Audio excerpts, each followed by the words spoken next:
Hello everyone, I Dr. Vinay Bansal welcome you all to my health channel Yukti Swasth Jeevan Ki. Today we are going to take very sensitive topic, how to maintain health in middle age. Middle age, अगर हम इंसान की जिंदगी 100 साल की माने तो middle age यानी 50 साल. अगर हम इसमें एज विड्थ का एक बैंड बनाए प्लस माइनस 5 ईयर्स के साथ में, then it becomes 45 to 55 years. I call it a naughty age. क्योंकि इसमें बॉडी अपनी लिमिटेशंस को समझने लगती है, क्योंकि पहले जैसी एनर्जी और विगर नहीं रहता, पर हमारा दिलो दिमाग जो उसमें अपनी सोशियो इकोनॉमिक रिस्पॉन्सिबिलिटीज को शोल्डर कर रहा होता है, वो इस चीज को समझने को तैयार नहीं होता. When a person is not able to achieve those energetic levels, then the stress tries to kill him. तो आज मेरी बात उसी को ही मेंटेन करने के बारे में है. If I talk about women, menopausal age is there. Menopause brings hot flushes, mood swings, irritability, and sorry to say, a bit of weight gain also. और इसके साथ साथ आने वाली बहुत सारी बीमारियां जो मैन एंड वुमेन दोनों के लिए हैं, जैसे हाइपरटेंशन, हाइपरकोलेस्ट्रेमिया, हाइपरयूरिक एसिड, डायबिटीज और लाइफस्टाइल मिसमैनेजमेंट की प्रॉब्लम्स जैसे constipation, gas, which also play a major role. To how to cover all these things, how to remain healthy and energetic, and how to be positive. Because this is the time when one is trying to shape the careers of the offspring. तो उसके लिए मैं इसमें दो तरह से बात करना चाहूंगा. One is good food, यानी कि अच्छी nutrition, and second is good regimen. First I will take the nutrition. Nutrition के अंदर मैं दो सुपर फूड की बात करूंगा. पहले फॉक्सनट यानी कि मखाने, and second spinach. These two things are richest source of calcium, potassium and moreover magnesium too. यानी कि protein, calcium, magnesium and potassium which make the basic building blocks of the body. मखाने आप किसी भी तरह से ले लें, रिचेस्ट सोर्स हैं प्रोटीन के. कैल्शियम, क्योंकि जब जब जैसे एजिंग हमारी स्टार्ट होती है, हमारी बोन्स को जरूरत होती है, हमारे जॉइंट्स की प्रॉब्लम होती है, तो दो तो ये हमारे सुपर फूड हो गए. सेकंड में इसमें एक टिप देना चाहूंगा. हम लोग 4 हर्बल मेडिसिन का एक कॉम्बिनेशन बना सकते हैं. One is ashwagandha, second is अस्थि श्रृंखला, थर्ड इज गोखरू एंड द फोर्थ इज अलसी. अलसी की मात्रा हम गर्मी सर्दी के हिसाब से एडजस्ट कर सकते हैं. अब मैं साथ ही साथ बात करूंगा हमारा जो स्ट्रेस लेवल इस लाइफ में आ रहा है, उसको मेंटेन करने के लिए हम क्या न्यूट्रिशन के अंदर ऐड कर सकते हैं जो हमारे घर में पाई जाने वाली चीजें हैं. तो मैं इस कॉम्बिनेशन रिकमेंड करता हूं.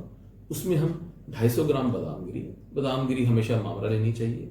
इसमें around 75 grams of Poppy seeds, जिसको आम भाषा में खसखस कहा जाता है.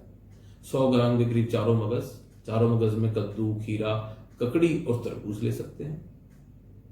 और इसमें हमारी बॉडी के अंदर जो मैंने बात की कॉन्स्टिपेशन, गैस, इनके अंदर जो ब्लैक पेपर और व्हाइट पेपर है, ये थोड़ी थोड़ी सी इरिटेबिलिटी पैदा करने से पेरिस्टाल्टिक मूवमेंट्स को बल देती हैं और हमारी कॉन्स्टिपेशन को दूर रखती हैं. तो इसमें 25 से 30 ग्राम हम लोग जरूर से जरूर व्हाइट पेपर भी मिला दें. And to make it all on the best इस 100 ग्राम सौंफ मिलाई जाए. तो इस कॉम्बिनेशन को आप मीठा मिलाएं या ना मिलाएं, अपनी जरूरत के मुताबिक 1 से 2 चम्मच सुबह शाम लेना शुरू करें. अब हम आते हैं प्रॉपर डाइट के ऊपर. How to maintain good diet. उसमें डायबिटीज, हाइपरटेंशन, इन चीजों को दूर रखने के लिए हमें सबसे इंपॉर्टेंट है फ्रूट्स की intake. I always recommend 1% of the body weight to be taken in the morning breakfast. उसे आप 1 सर्विंग में लें या 2 सर्विंग में लें. और लंच के समय हमें 0.5% of the body weight green salads लेना है. यहीं पे मैं कहूंगा प्रोटीन की पूर्ति के लिए जो हमें दाल कंटेंट लेना है वो लंच टाइम में ही लेना है. यानी ब्रेकफास्ट में आपने 1 सर्विंग में या 2 सर्विंग में आपने फ्रूट लिया, उसके बाद आपने rich diet in the lunch time. मैं चाहता हूं उसमें आप दाल, सब्जी, सलाद सब कुछ लें, पर dal should never be taken in the dinner, क्योंकि हाई प्रोटीन क्वांटिटी के कारण वो कॉन्स्टिपेशन की ओर पैदा करता है। इवनिंग के अंदर मैं फिर एक कॉम्बिनेशन बताऊंगा। आप गर्म दूध लें साथ में उसमें आप क्या कर सकते हैं, 5 से 7 बादाम गिरी, 2 से 4 अखरोट की गिरी, 2 से 4 मुनक्का, 2 से 4 ड्राई डेट्स चॉकलेट कलर के छुआरे और 1 से 2 अंजीर।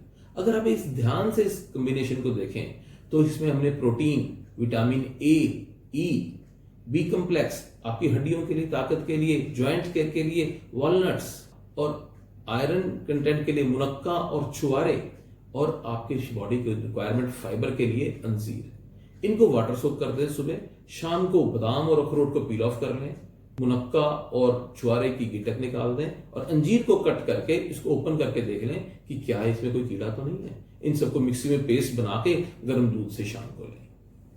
And dinner should be always be light and preferably by 7:30। इन सब चीजों से हमारी न्यूट्रिशन एक कंप्लीट सेट होकर आपकी बॉडी को एनर्जी देती है। अब हम बात करेंगे डेली रेजिमेंट की। डेली रेजिमेंट में क्या चाहिए?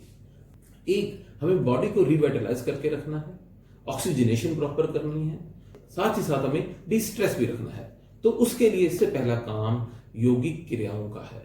सुबह उठकर गर्म पानी पिए, पेट साफ करें, उसके बाद प्राणायाम करें। प्राणायाम में हमेशा मैं 3 चीजों को रिकमेंड करता हूं, नाड़ी शोधन, अनुलोम विलोम, भस्त्रिका और bhramari.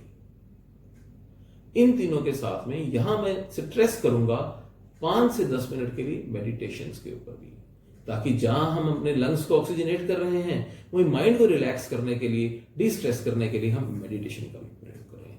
New ideas come in A fresh mind. In the last but not the least, मैं ये कहूंगा, ageing process is but natural. हमें इसको ग्रेसफुली एक्सेप्ट करना है, तभी हम इस बात को सार्थक करेंगे, ageing with grace. Thank you. For more queries आप स्क्रीन पे दिए गए नंबरों पर फोन कर सकते हैं। Please like, share, subscribe and comment our channel.